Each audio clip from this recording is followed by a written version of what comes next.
La controverse de Sion de Douglas Reed chapitre 11. Le phénix pharisaïque.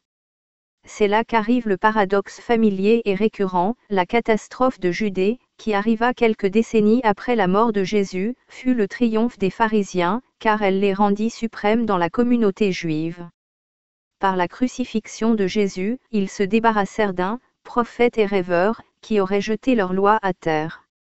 Les brèves années qui restaient à la Judée les débarrassèrent de tous les autres partis qui luttaient contre eux pour le pouvoir sous cette loi.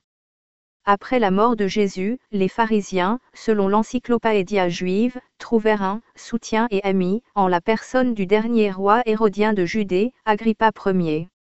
Agrippa les aida à se débarrasser des Sadducéens, qui disparurent de la scène judéenne, y laissant toutes les affaires entre les mains des pharisiens, dont la plainte concernant le lignage iduméen semble, par conséquent, peu fondée.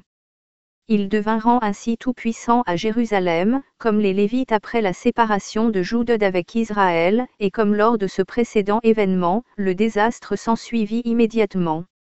En se relevant, tel un phénix, descendre de tout cela, les pharisiens répétèrent aussi l'histoire des Lévites.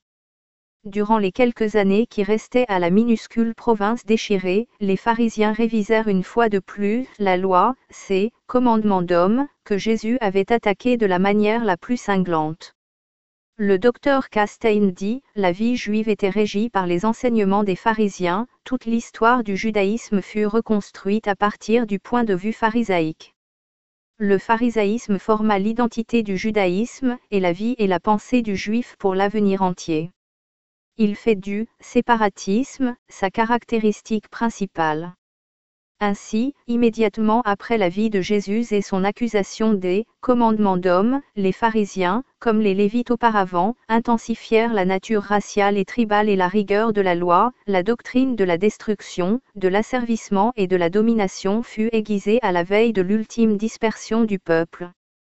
Les paroles du docteur Castein sont d'un intérêt tout particulier. Il avait auparavant déclaré, comme déjà cité, qu'après que Néhémie eut infligé la nouvelle alliance aux Judaïtes, la Torah reçut une mise au point finale, et aucun mot ne devait en être changé par la suite. De plus, au temps de cette reconstruction pharisaïque, l'Ancien Testament avait déjà été traduit en grec, si bien que les changements supplémentaires apportés par les pharisiens n'auraient pu se faire que dans l'original. Il semble plus probable que la déclaration du docteur Castein se réfère au Talmud, l'immense continuation de la Torah qui fut apparemment commencée durant les dernières années de la Judée, bien qu'elle ne fût consignée par écrit que bien plus tard. Quoi qu'il se passât, la vie et la pensée du juif furent une fois encore établies, pour l'avenir entier, et le séparatisme fut réaffirmé en tant que principe suprême de la loi. En 70 APJC, peut-être 35 ans après la mort de Jésus, tout s'écroula. La confusion et le désordre en Judée étaient incurables, et Rome intervint. Les pharisiens, qui avaient à l'origine sollicité l'intervention romaine et étaient suprêmes en Judée sous les Romains, ne réagirent pas.